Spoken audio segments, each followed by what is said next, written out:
I wish I could start the presentation by having a claim to be a professional in the industry of cycling, but that's why I've turned to PE teaching. I think the big joke amongst PE teachers is we've tried to be professionals. We've found a sport we really want, but just can't cut it. So that's why I've moved into PE teaching, which is something I really enjoy. To chance to influence and corrupt minds and help people try and incorporate more physical activity into their life.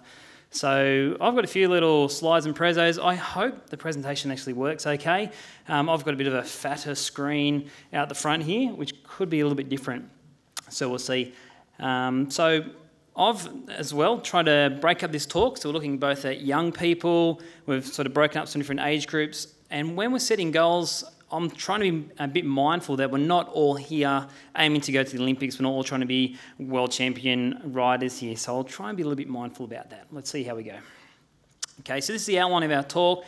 Firstly, we're going to look at not necessarily why exercise, we're going to look at why be physically active. There's a big difference between those two definitions, and I'll go through them in a sec. So how much should we exercise? We're going to look at how much or how often, how much should we engage in physical activity, not exercise. So we'll look at currently what our society, what the Australian society is doing in meeting some of those goals before we move on to something that I've found very useful and have done a little bit of reading about lately, which is habit stacking. And obviously, once we learn a bit more about what we should be doing, we'll learn about how much we're doing, I'll throw some ideas out and then we'll set some goals. So those goals, as I said before, will be to try and increase our physical activity levels, or if you are looking at being an elite athlete, we'll try and, we'll throw some goals in there as well. I'll be setting goals myself after listening to the nutrition speak. Rosemary there was unbelievable. I've got a lot of goals that I'll be throwing in. Sitting there the whole time going, okay, I need to change this and change that. So, yeah, I don't pretend that I've got a fantastic diet.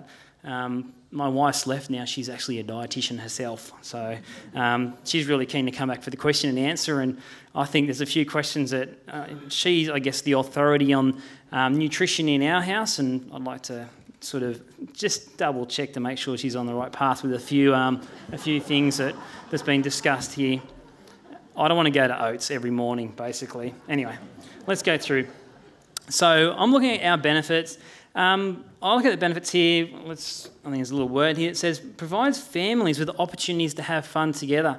Now, I just had randomly thrown a picture from the internet in here of some families having fun. But I thought, hang on, I actually do this. This is a reason why I do this. So this picture on the left, that's my brother in the middle, and that's my dad on the left. We went out to Italy because I won some race in Australia and thought I should represent I won the national champ, in 2013 for marathon. I thought it'd be a good opportunity to go and have yeah, I've got a couple of little titles that I don't know how I've managed to get them over the years. But yeah, I've got the green and gold on. My brother's inherited a lot of stuff, so he's inherited a jersey that I've got from racing up northern Queensland, and my dad's got a jersey from like 19 something or other where he took us as a family on a mountain bike trip. So they used to be part of the family. We'd go on excursions, holidays. It felt like a school trip because both my parents were teachers. But that was standard holidays. We'd go, right, our school holidays, where are we going? We might get down to Canberra, and the whole thing would be based around doing physical activity for fun. It hasn't changed. My dad sort of influenced us a bit. And there you can see my family there. So there's my wife on the right with the bub on the front. And that's us cruising around Italy, like trying to get the whole family involved, which is really cool. That's what I love seeing Port Macquarie, how many families are out running, walking the dog, having fun. And where I've moved to, my new house near Wayne Richards Park, deliberately chose the area so that you can open the gate, go out there and have fun with family. I see my dad as a grandfather as well, having fun with his grandkids. So it's really cool to have the whole family involved there. I know my dad does more exercise now because he's got kids to chase around. Let's move through there. Does make you feel good. You need a reason to do anything in life. And so making you feel good, chance to relax. This is obviously after the physical activity. Then again, I've seen these guys, they don't do a whole stack. It does improve your self-confidence and self-esteem. I don't know what's going on there, but anyway. Let's move on. That's a little bit too much confidence. So it does help to maintain healthy weight. And so that was, I guess, when you look at the marathon runners who aren't overweight, they're fairly lean, they're maintaining the weight. They're not trying to assist, well, they're not after the weight loss thing, but if you are, there you go, exercise is a good pathway.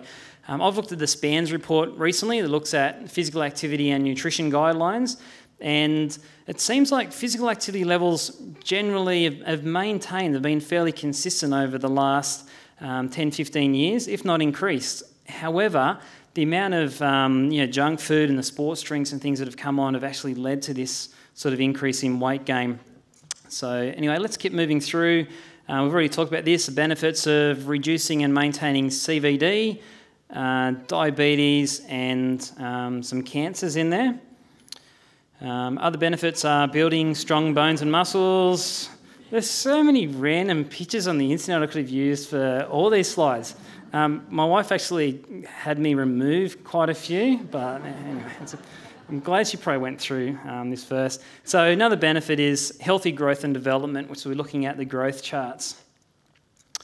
So physical activity, big question is, what is it? So if you look at this definition, it says any activity that gets your body moving and makes your breathing become quicker and your heart beating faster. So physical activity is going to vary between different population groups and people's different levels of fitness. For some people, just going for a light walk is, you're going to have an elevated heart rate and respiratory rate, and that ticks off our physical activity guideline there. Our definition. Once again, random pictures from the internet. I just wanted to emphasise, these are probably not all safe activities, but these activities are all physically active activities. So, pick one of those if you want. Don't pick any of them. But there are plenty of options to become physically active. I probably should put a disclaimer or something in here to say I'm not an exercise physiologist, and I'm not an expert in prescribing exercise. And if I was, I probably wouldn't prescribe any of those. But let's go through. What's your motive is the next point here.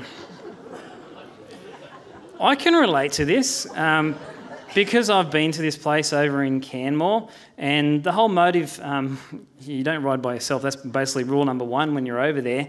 But we'd always have a group of people you would ride with, and when selecting the people you would ride with, you never had, or that was the thing, you never had to be as fast as the bear. You couldn't do that. You just had to be faster than at least one person in your group. So you sort of would choose fairly carefully here. So yeah, motive for training, motive for exercise is going to vary between different people.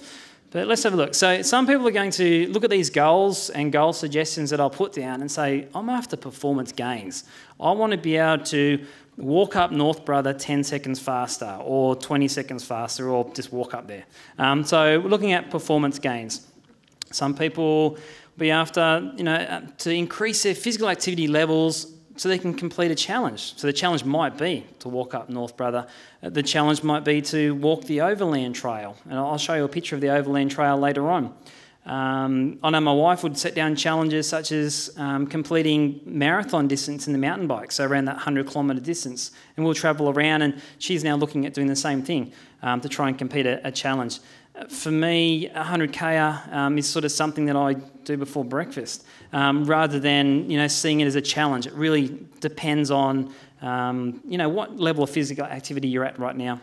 And there you go. Health benefits is the other motivation. I guess I probably do use these three different elements of motivation at some stages. My dad's had a heart attack in his low 50s, so I'm quite concerned about my own health as well. So that's why I've been taking notes during the nutrition talk, about what I should be doing, and we'll go through. So with our physical activity, there are two ways. So that's why I didn't want to confuse you with exercise versus physical activity.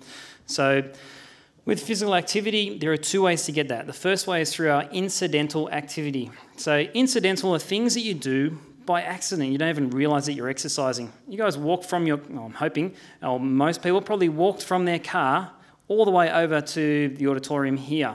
And, doing that That's physical. That's our incidental physical activity. Those guys are up early vacuuming the carpets before you came here today. Once again, that's incidental physical activity. Housework, anything that's unstructured.